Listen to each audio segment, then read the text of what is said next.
दोस्तों, आज हम लोग कूलम्ब्स लॉ देखेंगे। बेसिकली कूलम्ब्स लॉ होता है वो इलेक्ट्रोस्टैटिक के लिए यूज़ होता है। इलेक्ट्रोस्टैटिक क्या है वो हमको पता होना चाहिए। It is a branch of physics where dynamics of static और moving charges are studied. Basically जहाँ पे हम लोग जो चार्ज होते हैं, इलेक्ट्रिकल चार्ज वो 2 तरह के हो सकते हैं, या तो स्टैटिक है, किसी जगह पे स्टे अगर किया हुआ है, कई जगह स्टोर हुए हैं या फिर मूव कर रहे हैं चार्ज हैं, उसका जो डायनेमिक्स है वो स्टडी जो करते हैं उस ब्रांच को हम इलेक्ट्रोस्टैटिक कहते हैं। तो बेसिकली जहाँ पे भी चार्ज होंगे वो चार्ज में फोर्स आएगा, वो चार्ज के बीच फोर्स आएगा और वो फोर्स है, वो फोर्स आपको जानना है कि वो किस प्रकार होता है।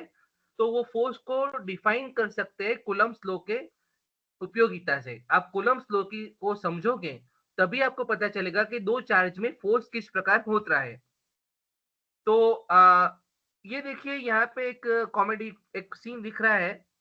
बंदा जैसे ही टच करता है उसके बाल खड़े हो जाते हैं। ये ऐसा चार्ज आपको ये एक स्फीयर है। ये स्फीयर को अगर वो टच करता है तो उसके बाल खड़े हो जाते हैं। ऐसा आपको अहमदाबाद में साइंस सिटी में एक प्रोजेक्ट दिख जाएगा। तो बेसिकली वो चार्ज के इफ़ेक्ट से होता है। दूसरा हमने बचपन में काफ़ी सारे ऐसे खेल किए हुए हैं कि अगर कॉम्ब है, कॉम्ब को अगर बालों में आप लगा के छोटे कागज़ के टुकड़ों से आप लगाओगे तो कागज़ के टुकड़े आपके अट्रैक्ट होंगे। तो ये भी एक चार्ज का कांसेप्ट है, पॉजिटिव नेगेटिव चार्ज अट्रैक्ट होते हैं। तो दोस्तों बेसिकली कूलम्ब्स लॉ जो होता है, वो ऐसा कहता है the force between two charges is directly proportional to.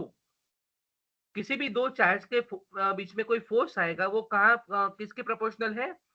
Multiplication of charges. अगर मान लीजिए Q1 Q2 है तो दोनों का मल्टीप्लिकेशन के डायरेक्टली प्रोपोर्शनल टू है। Inverse of square of distance between them. इसका मतलब दोनों के बीच में अगर मान लीजिए r मीटर का डिस्टेंस है तो 1 अपॉन r स्क्वायर के इक्विवेलेंट रहेगा। तो उसको हम लिखेंगे F इज इक्वल टू के Q1 Q2 bye r square. वापस कह रहा हूँ, दो चार्ज के बीच में जो फोर्स होता है दोनों के मल्टीप्लिकेशन के प्रोपोर्शनल में होता है और inversely proportional to the square of the distance between them. के हमारा कांस्टेंट रहेगा। तो ये जो चार्जेस है हमको पता है कि सेम चार्जेस में रिपल्सन रहता है, एक दूसरे से दूर जाएंगे तो ये दो दूर जाने में दोनों के बीच में फोर्स लगेगा। इसी प्रकार अगर पॉजिटिव नेगेटिव या नेगेटिव पॉजिटिव है तो वो करीब आएंगे, तो वहां पे अट्रैक्टिव फोर्स लगेगा। एक रिपल्सन फोर्स होता है जो सेम चार्ज के बीच में लगता है और एक अट्रैक्शन फोर्स लगता है जो अपोजिट चार्ज के बीच में लगता है।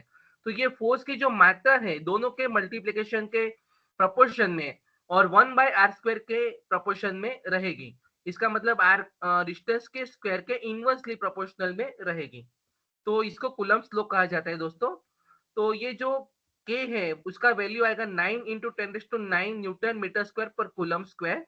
इसको कांस्टेंट कहा जाता है। ये हम नंबर आपको याद रखना है।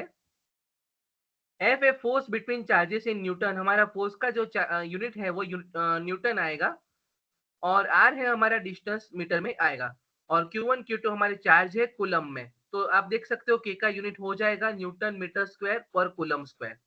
तो दोस्तों ये छोटा सा एक टॉपिक है।